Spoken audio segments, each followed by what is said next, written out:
සුබ දවසක්. මෙන්න දවස පටන් ගන්න විනාඩි 5. මේ විනාඩි 5 අද මම ඔබට කියලා දෙනවා ඉදිරි ජීවිතය ගැන.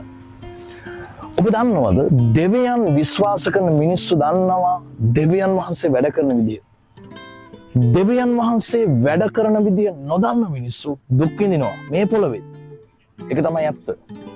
දේව දරුවනි අපි මේ පොළවේ ආශිර්වාද ලැබලා ස්වර්ගයේ ආශිර්වාද ලබන්න කැඳවපු මිනිස්සු. දෙවියන් වහන්සේ අපව තෝරගෙන තියෙන්නේ මේ පොළවේ දුක් විඳලා ස්වර්ගයේ සතුට විඳින්න නෙමෙයි. මේ පොළවේ සතුට වෙලා ස්වර්ගයේ සතුට ලබන්න. ඔබට මම එක පුංචි දෙයක් කියන්න කැමතියි. ඒ තමයි දෙවියන් වහන්සේ ඔබගේ ජීවිතයේ අනාගතය තුල කොහොමද යහපත් ආශිර්වාද තබා තිබෙන්නේ?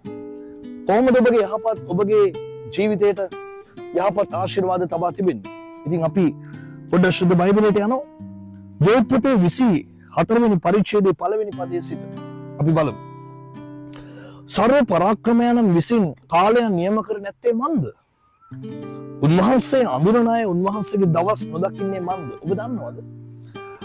දෙවියන් වහන්සේ ඔබගේ ජීවිතේ තබා තිබෙන ඒ මහත් වූ සැලසුම්, ඒ මහත් වූ ආශිර්වාද සහ මහත් වූ ආනිසංස වලට කාලයක් තිබෙනවා. උදාහරණයක් මම ඔබට කියන්නම්. ජේසුස් ක්‍රිස්තුස් වහන්සේගේ කුරුසියේ වේදනාව වගේම ඒ වේදනාකාරී කාලය, ඒ වගේම උන්වහන්සේ දරුවෙකු ලෙස අවුරුදු 30ක් වෙනකම් නිශ්ශබ්දව කිසිම විදියකින් ආශ්චර්යමත් දේවල්, පුදුම දේවල් කරන්නේ නැතුව ගෙවපු කාලය. ඒ විතරක් නෙමෙයි, ජේසුස් වහන්සේ ඊළඟට අවුරුදු 3මාරක් පොළවේ ජීවත් වෙච්ච කාලය, ඊළඟට කුරුසියේ මැරුණා වූ, කුරුසියේ මැරලා නැගිට්ටා වූ කාලය සහ නැවත නැගිට්ටා වූ කාලය සහ ජේසුස් වහන්සේගේ නැවත පැමිණීමේ කාලය. බලන්න මේ කාලයන් වල වෙනස. ඔබට පොඩි දෙයක් කියන්න කැමති. ඔබගේ ජීවිතේ ඔබ වේදනාව විඳින කෙනෙක් නම් මතක තියාගන්න, මේ වේදනාව විඳින අනාගත උදෙසා. ඔබ දුක් විඳින කෙනෙක් නම් ඔබ දුක් විඳින්නේ ඔබගේ හෙට දවස උදෙසා. අද දවසේ අපි නිතරම කියන දෙයක් තමයි කෝ දෙවියන් කවුද අපිට උදව් කරන්නේ? කෝ අපි ආඥා කරනවා අපිට පිහිට නැහැ. එහෙම නැත්නම් අපි දෙවියන්ගෙන් ඉල්ලනවා කෝ දෙවියන් වහන්සේ අපිට උදව් කරන්නේ. අපි නිතරම කියනවා අපි මේ වගේ දේවල්.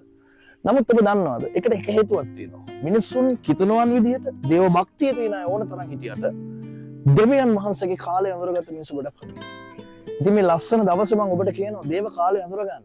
බයිබලයේ කියනවා කඳුළු සහිතව වපුරන්න ප්‍රීතියෙන් කපනවා. ඔබ හරියට දුක් විඳින්න ඉගෙන ගන්න ඕනේ උකරම කලින්. නිවැරදිව දුක් විඳොත් නිවැරදි ආශිර්වාද ලැබෙනවා.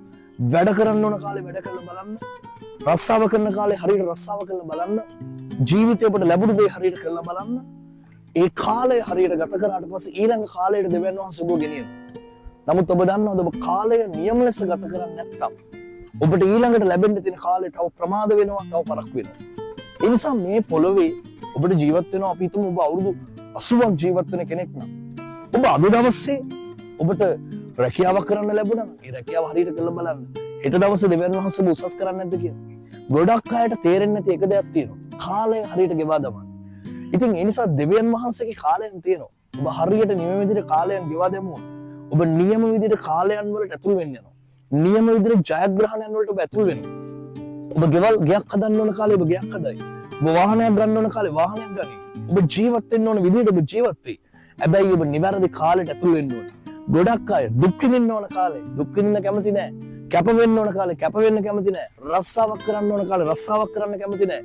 එකම දේ තමයි බඩකින් ඉන්න ඕන කාලේ බඩකින් ඉන්න කැමති නැහැ. හැබැයි ඔවුන් බලාපොරොත්තු වෙනවා රැකියාවක් නොකර ආශිර්වාදේ මාංශ වෙන්නේ නැතුව හැමදේම ලැබෙන්න ඕන කියලා. ඔබ දන්නවද? කාලයට අනුව අපි වැඩ කළොත් අනිවාර්යෙන් අපේ ජීවිතේ ජයග්‍රහණය තියෙනවා. දෙවියන් වහන්සේ හැම කෙනෙකුටම සුදුසු කාලයන් වල සුදුසු ජයග්‍රහණයක් තබා තිබෙනවා. ඒ නිසා මේ ලස්සන දවස පටන් ගද්දී මේ දවසේ විනාඩි 5 ඔබගේ ජීවිතේට මම කියන දේ තමයි දෙවියන් වහන්සේ ඔබ වෙනුවෙන් කාලය තබා තිබෙනවා. ඔබ කැමති නම් ඔබගේ ජීවිතේ බොහෝ ආශිර්වාද සහ බොහෝ ජයග්‍රහණයන් ඔබ භුක්ති විඳින්න යනවා. සුබ දවසක්. යේසුස්